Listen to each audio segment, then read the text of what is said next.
The blistering heat of the Mesopotamian desert seemed to press down on Jack Thompson like an invisible weight. Sweat traced intricate paths down his weathered face, cutting through layers of fine dust that clung to his skin like a second layer of protection against the merciless sun. His fingers, calloused from decades of archaeological work, moved with a precision that spoke of both experience and anticipation. 3 weeks into the expedition, most of his team had grown frustrated. This remote dig site, tucked away in a region that had seen countless civilizations rise and fall, appeared unremarkable. Satellite imagery had suggested something unusual, anomalous ground-penetrating radar readings that didn't match any known archaeological profile. But so far, nothing had materialized. Jack knew better than to lose hope. His current trench was different. Something about the soil composition, the subtle shift in sedimentary layers, triggered an instinct honed by 30 years of professional research. Where others saw nothing but compacted earth and ancient debris, Jack perceived a narrative waiting to be uncovered. The specialized brush in his hand moved with surgical precision. Each sweep revealed microscopic details, tiny fragments of history that most would overlook. Suddenly, a glint caught his eye. Not the reflective sparkle of modern metal, but something else, something older. "Michael," he called to his lead assistant, his voice controlled but laden with suppressed excitement. "Come take a look at this." Michael Rodriguez, a young archaeologist with a background in material sciences, approached cautiously. Years of working with Jack had taught him to take seriously any hint of discovery, no matter how subtle. "There," Jack pointed, his finger hovering just above the ground. "Do you see it?" The metallic surface was unlike anything they had encountered before. Not corroded like ancient bronze, not brittle like iron artifacts from millennia past. This object seemed to resist the very concept of decay. Its surface appeared smooth, almost luminescent, with intricate geometric patterns that seemed to shift when viewed from different angles.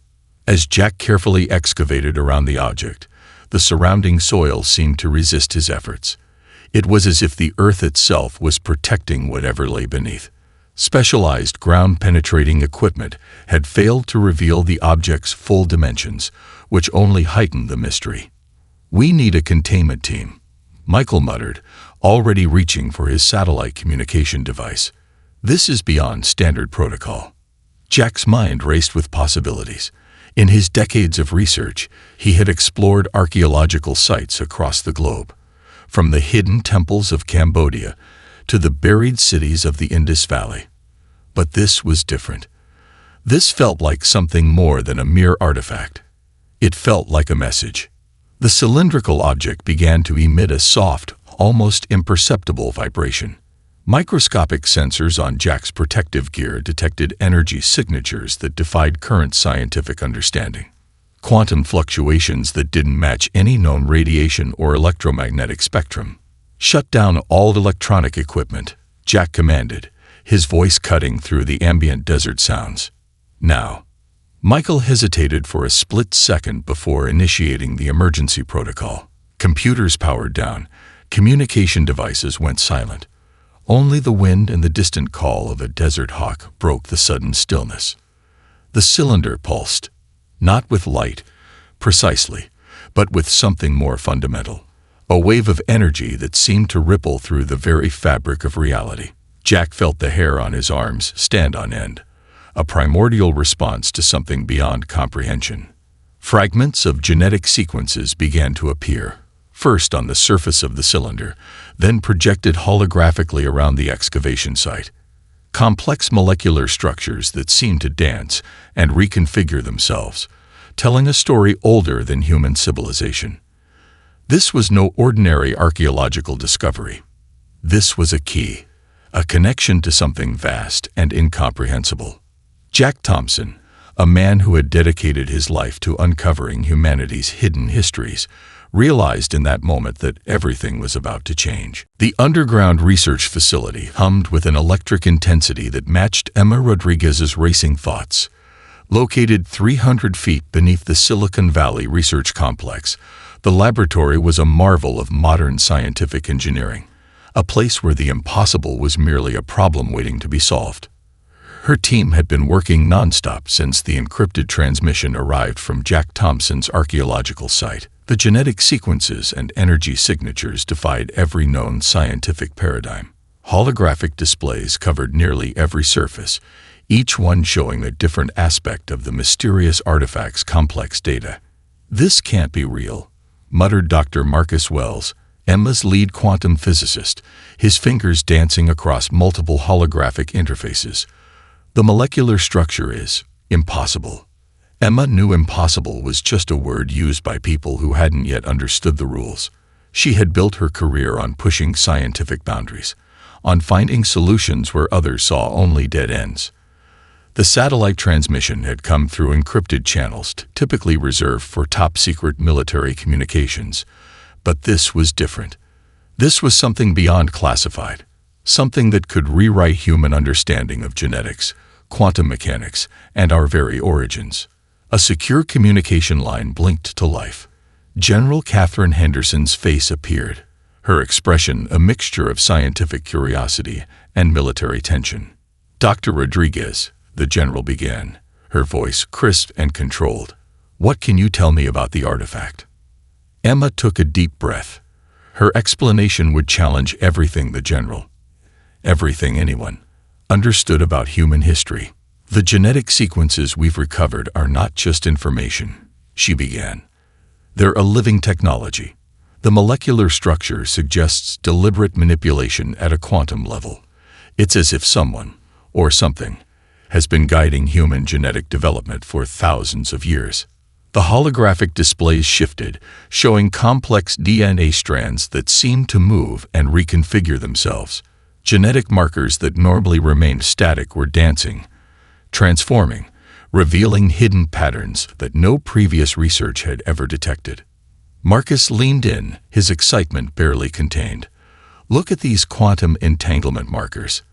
They're not just complex. They're adaptive. The genetic code is communicating, responding to our very observation." General Henderson's expression hardened. "Communicating. Explain." "It's like the genetic sequence is alive," Emma explained. "Each time we analyze it, it subtly changes, not randomly, but with purpose, as if it's testing us, measuring our capabilities." The laboratory's advanced quantum computers began to strain under the data load. Cooling systems worked overtime, the software of complex machinery creating a backdrop to the scientific revelation unfolding. A sudden burst of energy cascaded through the laboratory systems. Holographic displays flickered. Computer screens went momentarily dark. When they rebooted, a new set of data appeared, a series of complex mathematical equations and genetic markers that seemed to form a message. "It's a challenge," Marcus whispered, his voice a mixture of awe and scientific excitement. "Whatever this is, it's presenting us with a test." Military and scientific personnel from around the world began to converge virtually. Secure communication channels lit up with discussions, theories, and barely contained panic. If Emma's initial findings were correct, everything humanity understood about its own evolution was about to be challenged. The genetic sequences told a story far more complex than anyone had imagined. Critical moments of human development, the emergence of complex language, abstract reasoning, technological innovation, all showed precise genetic interventions, not random mutations, but carefully guided developments. "We were cultivated," Emma realized, the magnitude of the discovery hitting her, not created, but carefully guided, like a species being prepared for something. General Henderson's voice cut through the mounting excitement. "Prepared for what?" Before Emma could respond, another burst of energy swept through the laboratory. The holographic displays merged, forming a complex three-dimensional representation that looked simultaneously like a genetic sequence, a star map, and an intricate technological schematic. A message was forming, a challenge, a preparation for something humanity had never encountered. The age of discovery was about to become the age of revelation. The Global Research Center stood as a testament to human collaboration, a massive circular structure of glass and carbon composite materials, strategically located in a neutral zone of the Swiss Alps. Inside, Emma Rodriguez stood before an assembly of the world's most brilliant minds, her presentation about to challenge every fundamental understanding of human history. Holographic displays surrounded her, showing intricate genetic sequences that pulsed with an almost living energy. Representatives from every major scientific discipline, geneticists, anthropologists, quantum physicists, and historians, watched with a mixture of skepticism and anticipation. "What we've discovered," Emma began, her voice steady and measured, "is not just a historical record. It's a comprehensive blueprint of human potential. The genetic markers told a story far more complex than anyone had imagined. Critical moments of human development weren't random evolutionary accidents, but precisely orchestrated interventions. The emergence of complex language, abstract reasoning, technological innovation, all showed signs of careful genetic manipulation." Dr. Robert Chung, a senior geneticist from the Beijing Institute of Advanced Research, leaned forward. "You're suggesting our entire evolutionary trajectory was guided?" Emma nodded. "Not controlled. Guided. Like a gardener carefully pruning and nurturing a complex plant to achieve maximum potential." The holographic displays shifted, showing a timeline of human development. Specific genetic markers lit up, moments of extraordinary leap in human capabilities. The development of complex tool-making, the sudden emergence of abstract symbolic thinking, the rapid expansion of brain capacity that seemed to defy traditional evolutionary models. "Look here," she pointed to a sequence dating back approximately 200,000 years. This genetic intervention dramatically increased neural connectivity. It wasn't a gradual change. It was a precise, calculated modification. Military and scientific advisors from around the world exchanged nervous glances. If true, this meant humanity's entire understanding of its own history was fundamentally flawed. Dr. Elena Kovacs, an anthropological geneticist from the European Union Research Consortium, spoke up. "The implications are staggering. We're not just talking about minor genetic tweaks. This suggests a systematic, long-term genetic engineering project." The room fell silent. Emma continued her presentation, revealing layer after layer of genetic evidence. Adaptability markers that seemed designed to help humans survive in virtually any environment. Cognitive flexibility that allowed for unprecedented problem-solving capabilities. Genetic sequences that appeared almost like a complex instruction set. "We were being prepared," she said softly. "But prepared for what?" A series of classified satellite images appeared, showing archaeological sites around the world that had previously been dismissed as anomalies. Ancient structures with mathematically precise alignments. Technological remnants that seemed centuries ahead of their supposed time. "These aren't just isolated incidents," Emma explained. "They're markers. Breadcrumbs left by whoever, or whatever, was guiding our development." Dr. Marcus Wells stepped forward, bringing up a complex quantum analysis of the genetic sequences. "The most fascinating aspect is the adaptive nature of these genetic markers. They're not static. They respond. They evolve." The implication was clear. Whatever had been guiding human development was still active, still watching.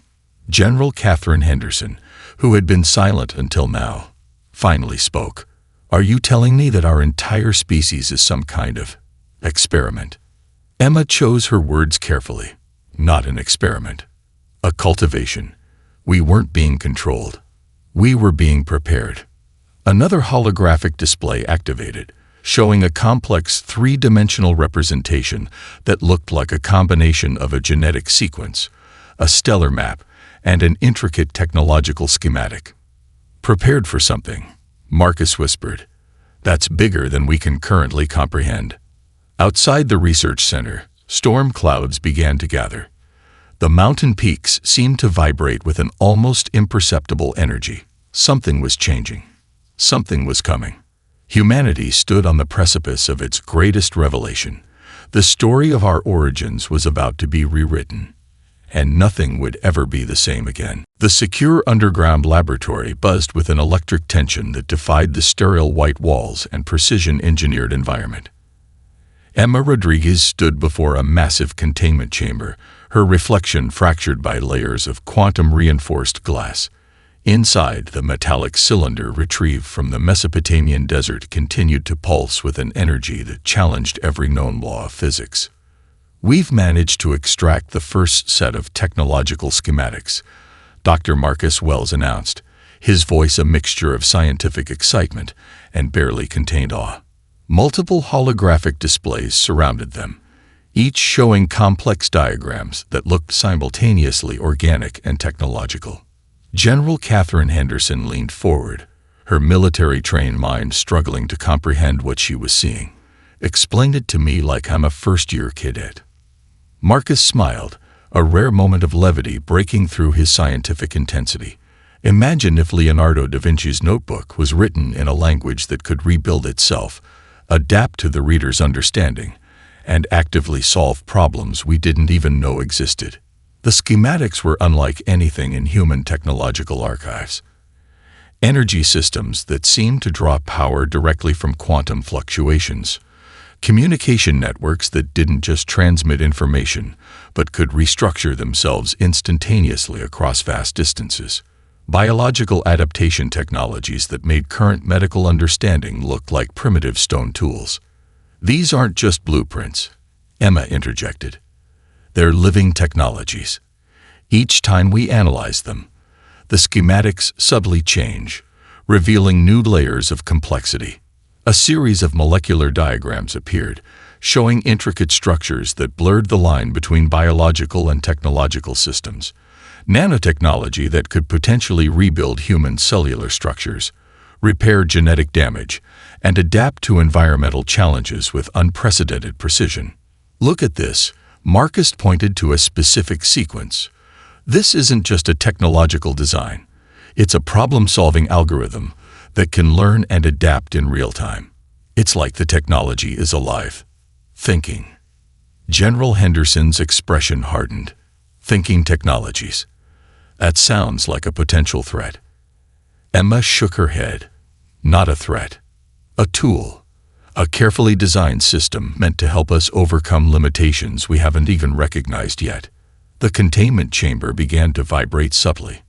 The metallic cylinder's surface shifted, molecular structures rearranging themselves in patterns that defied traditional understanding of material science. Quantum sensors throughout the laboratory began registering energy signatures that shouldn't be possible.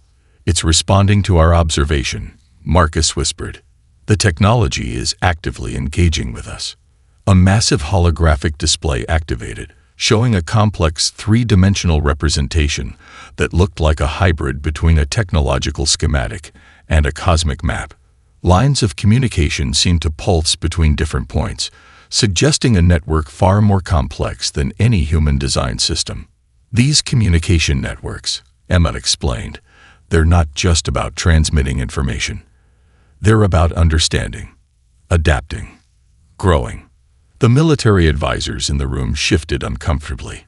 This was far beyond traditional technological development. This was something else entirely. One of the younger research assistants, Sarah Martinez, spoke up. "It's like we've been handed the instruction manual for the universe, but we can only read the first page."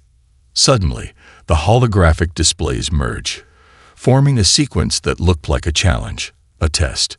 The technological schematics began to rearrange themselves, presenting what could only be described as a series of complex problems waiting to be solved. "We're being evaluated," General Henderson realized. "Whatever left these technologies is still watching, still testing us." Marcus nodded. "Not just tested, prepared." The laboratory fell silent. The metallic cylinder continued to pulse, its energy a constant reminder that humanity was standing on the edge of a discovery that would change everything. Outside the laboratory, the world continued its daily rhythms, completely unaware that the very foundations of human understanding were about to be fundamentally transformed. Something was coming, and humanity was being prepared. The global communication network erupted simultaneously across every continent. Secure military channels, scientific research centers, government installations, all received the same cryptic transmission. Emma Rodriguez watched in stunned silence as the message unfolded, transforming from incomprehensible quantum signals into a clarity that sent chills down her spine. "This is not a drill," General Catherine Henderson announced, her voice cutting through the mounting tension in the International Research Facility. "We have confirmation of an extraterrestrial communication." The holographic displays transformed, showing a cosmic map that defied traditional astronomical understanding. Intricate lines connected distant star systems, revealing a network of civilizations far more complex than humanity had ever imagined. But something was wrong. Dark regions spread like a cancer across the stellar map, consuming entire galactic sectors.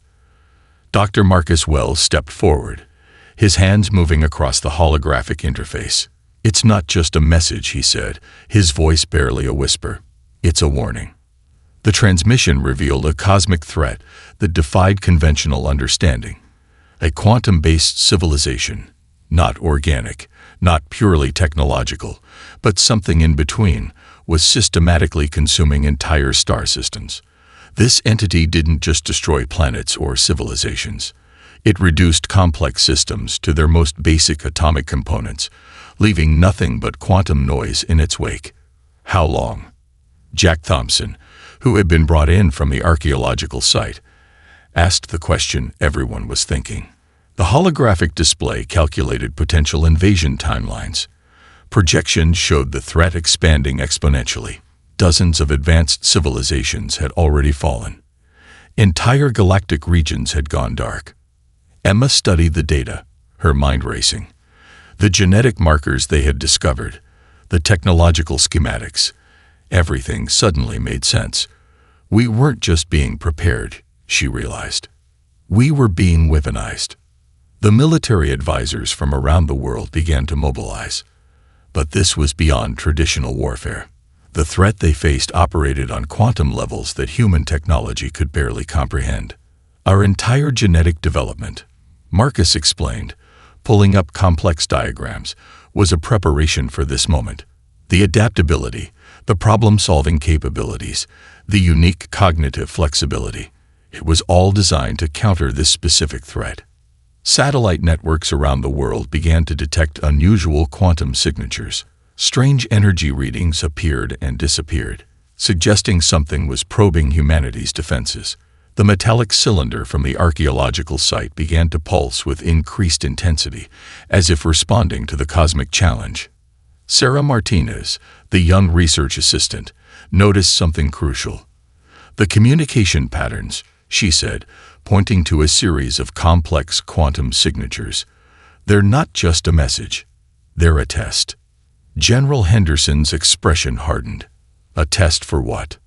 "Our readiness," Emma responded. "Our ability to understand and respond to a threat that operates beyond traditional dimensional constraints." The global scientific community began to mobilize. Research centers that had been competing for decades now worked in unprecedented collaboration.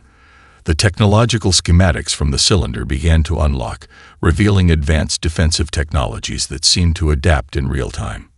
Jack Thompson, drawing from his archaeological expertise, made a critical observation. "This isn't the first time," he said, studying the cosmic map. "Other civilizations have faced this threat. Most have fallen, but some found a way to resist." The holographic displays shifted, showing glimpses of other civilizations' last stands. Complex technological defenses, quantum-level adaptations, desperate attempts to survive against an implacable cosmic force. "We're being given a chance," Marcus whispered. "A carefully prepared opportunity to survive where others have failed." Outside the research facility, the sky began to change. Unusual atmospheric phenomena appeared. Quantum fluctuations that suggested the threat was closer than anyone had imagined. Humanity stood at a crossroads. The preparation of thousands of years had led to this moment. The genetic cultivation, the technological inheritance, the careful guidance, all of it was about to be tested. The Galactic challenge had arrived, and humanity would either rise to meet it or be consumed like so many civilizations before. The Global Command Center resembled a living organism of technology and human determination. Screens covered every available surface, displaying real-time data from research facilities, military installations, and quantum monitoring stations across the planet. Nations that had been bitter enemies mere weeks ago now worked with a unity born of existential necessity. Emma Rodriguez stood at the central command platform, her fingers dancing across holographic interfaces that seemed to anticipate her movements. Beside her, Dr. Marcus Wells coordinated global scientific efforts, while General Catherine Henderson managed the military response. "We're seeing unprecedented synchronization," Marcus announced, pulling up a world map that showed collaborative research nodes lighting up in real time. Every major research center is now sharing data instantaneously. The technological schematics from the archaeological cylinder are being decoded simultaneously across multiple disciplines. The cylinder's hidden technologies were revealing themselves in layers, advanced quantum communication networks that could bypass traditional limitations of time and space, biological adaptation technologies that could modify human physiology to withstand extreme conditions, energy systems that drew power from quantum fluctuations previously thought impossible. Sarah Martinez, the young research assistant, made a breakthrough that sent shockwaves through the command center. "The genetic markers we discovered," she explained, her voice trembling with excitement. "They're not just descriptive, they're adaptive instruction sets." General Henderson leaned forward. "Explain." "Our genetic code," Sarah continued, "contains embedded problem-solving algorithms. It's like we've been programmed with the ability to innovate under extreme pressure. The more complex the challenge, the more our genetic potential unlocks." Quantum computers around the world began to synchronize, creating a global network of computational power that exceeded anything previously imagined. Research facilities in Beijing, Stockholm, Cape Town, and São Paulo worked in perfect harmony, each team contributing unique insights that formed a comprehensive defense strategy. Jack Thompson, drawing from his archaeological expertise, provided crucial context. "This isn't random," he said, displaying ancient artifacts and genetic maps. Every major leap in human development was a carefully orchestrated preparation. Language, tool-making, abstract reasoning, all guided by something watching, something preparing us. The cosmic threat continued to approach. Quantum sensors detected massive energy disturbances at the edge of the solar system. Strange geometric patterns appeared in space, suggesting the advanced civilization was probing humanity's defenses. "They're testing us," Emma realized. "Not just our technology, our adaptability, our potential." Military strategists from around the world presented unprecedented collaborative plans. Traditional warfare doctrine was replaced by quantum-level strategic thinking. Each nation contributed unique technological and genetic insights, creating a defense mechanism that was greater than the sum of its parts. Chinese quantum computing experts developed advanced predictive algorithms. Indian biotechnology teams worked on genetic modification techniques to enhance human resilience. European physicists cracked complex energy transmission technologies. American research centers developed quantum communication networks that could potentially disrupt the incoming threat. The metallic cylinder from the archaeological site became the central hub of human innovation. Its technologies seemed to evolve in real time, responding to the collective human effort of understanding and preparation. "We're being guided," Marcus whispered, studying the complex data streams. "But not controlled. Prepared."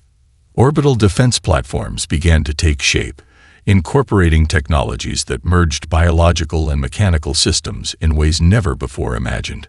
Quantum shields that could potentially deflect energy-based attacks. Adaptive communication networks that could reconfigure themselves faster than the approaching threat could analyze them. General Henderson looked at Emma. "Are we ready?" Emma studied the global network of human potential, the synchronized research, the unified response, the carefully cultivated genetic adaptability. "We're more than ready," she responded. "We're exactly what we were designed to be." Outside the command center, the sky began to change. Unusual atmospheric phenomena suggested the cosmic challenge was approaching. Humanity stood at the precipice of its greatest test, a moment thousands of years in the making. The preparation was complete. The challenge was coming, and humanity would meet it with everything it had been carefully designed to become. The first contact came without warning. A massive quantum disturbance tore through the solar system's outer boundaries, rendering sophisticated monitoring equipment momentarily blind. Emma Rodriguez watched in absolute silence as global defense networks activated with a precision that seemed almost supernatural. "Incoming quantum disruption," Marcus Wells announced, his voice steady despite the magnitude of what they were witnessing.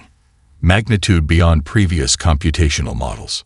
The threat manifested as a wave of pure energy that defied traditional understanding of physics. It wasn't a conventional invasion, not ships, not weapons, but a fundamental restructuring of quantum reality.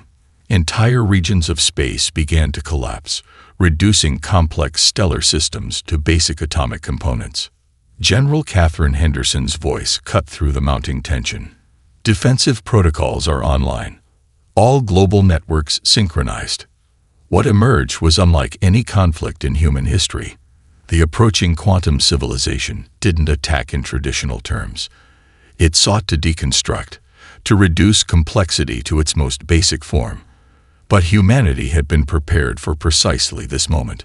The genetic modifications carefully introduced over millennia now revealed their true purpose. Human cognitive networks began to adapt in real time. Research facilities around the world became living, breathing computational systems. Each human became a node in a global defensive network. "It's analyzing us," Sarah Martinez observed, "tracking the quantum intrusion patterns. But it can't predict our response."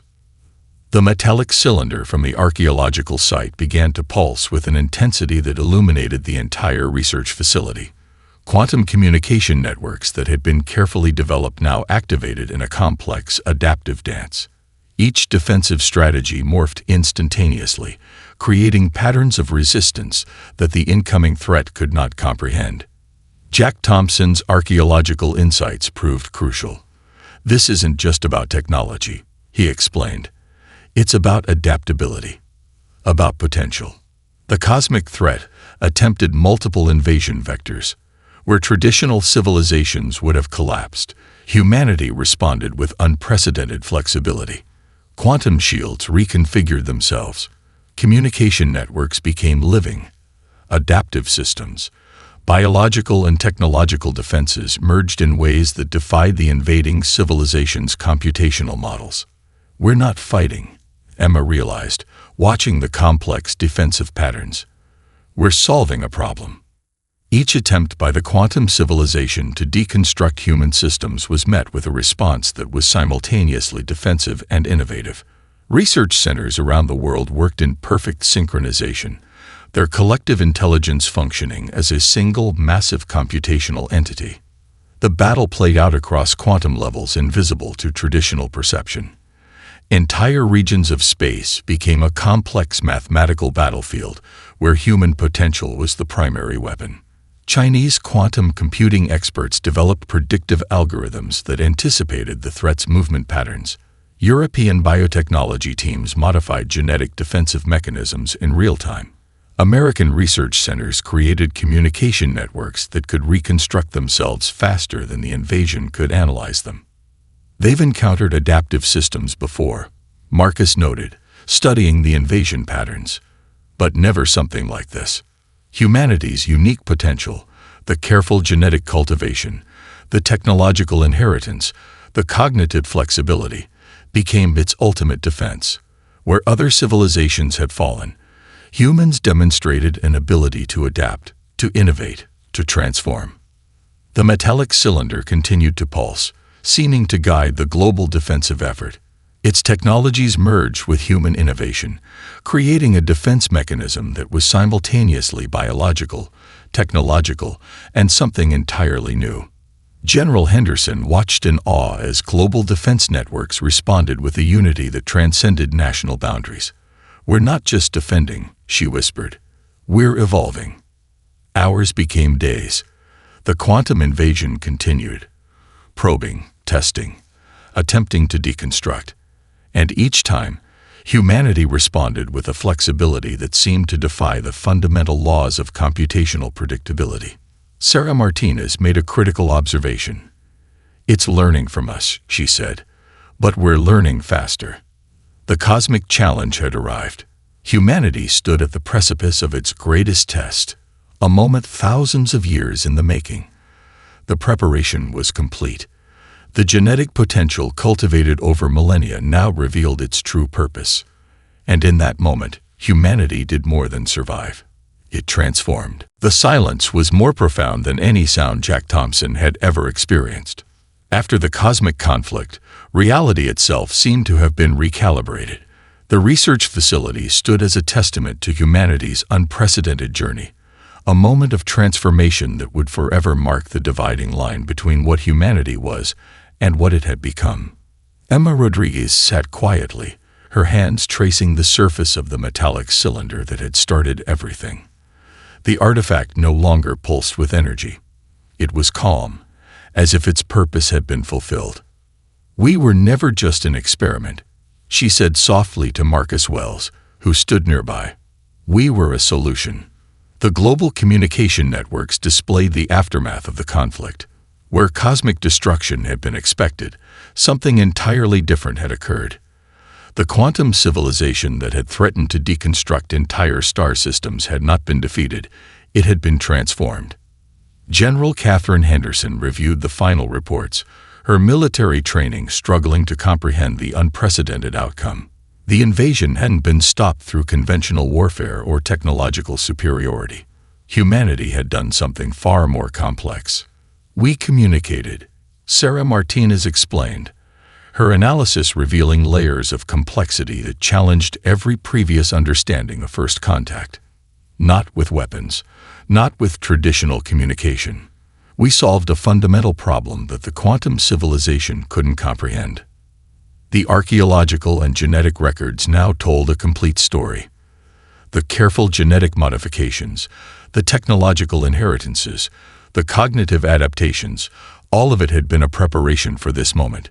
Humanity had been cultivated not as a weapon, but as a potential solution to a cosmic challenge. Jack Thompson's expertise provided crucial context. "Look at the historical markers," he said, displaying complex genetic and archaeological data. Every major leap in human development was a carefully orchestrated preparation.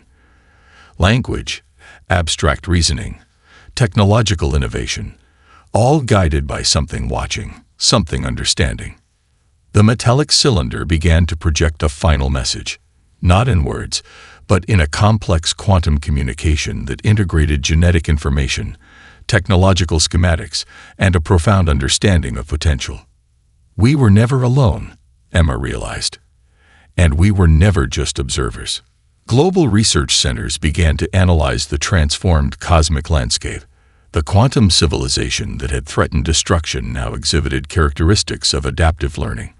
Where other species had fallen, humanity had demonstrated an unprecedented ability to communicate, to transform, to solve. Marcus Wells made a crucial observation. "We didn't just defend ourselves," he said. "We offered a different solution, a way of understanding that transcended traditional conflict." The genetic markers that had been carefully introduced over millennia now revealed their true purpose. Humanity's unique cognitive flexibility, its ability to adapt, to innovate, to see beyond immediate challenges. These were not accidents. They were carefully cultivated potential. Sarah Martinez tracked the cosmic changes. The quantum invasion had not been stopped. It had been fundamentally altered, transformed by humanity's unique approach to problem-solving. "We became the solution," she whispered. General Henderson reviewed the global response. Nations that had been enemies mere weeks ago now worked with unprecedented unity. The technological and genetic insights gained during the conflict promised to revolutionize human understanding of biology, technology, and cosmic interaction. The metallic cylinder gradually lost its energy, its purpose fulfilled. But the transformation it had initiated would continue. Jack Thompson looked at the artifact, understanding now the true meaning of the archaeological discovery. "We were prepared," he said, "not to fight, but to understand." Emma Rodriguez stood at the window, watching the changed sky. The cosmic conflict had revealed humanity's true potential, not as a fighting species, but as a problem-solving civilization with an unprecedented capacity for adaptation and growth. The genetic cultivation, the technological inheritance, the careful guidance, all of it had led to this moment. Humanity was no longer just an emerging species on a small planet. It had become something more. A potential solution to cosmic challenges. A bridge between different forms of existence.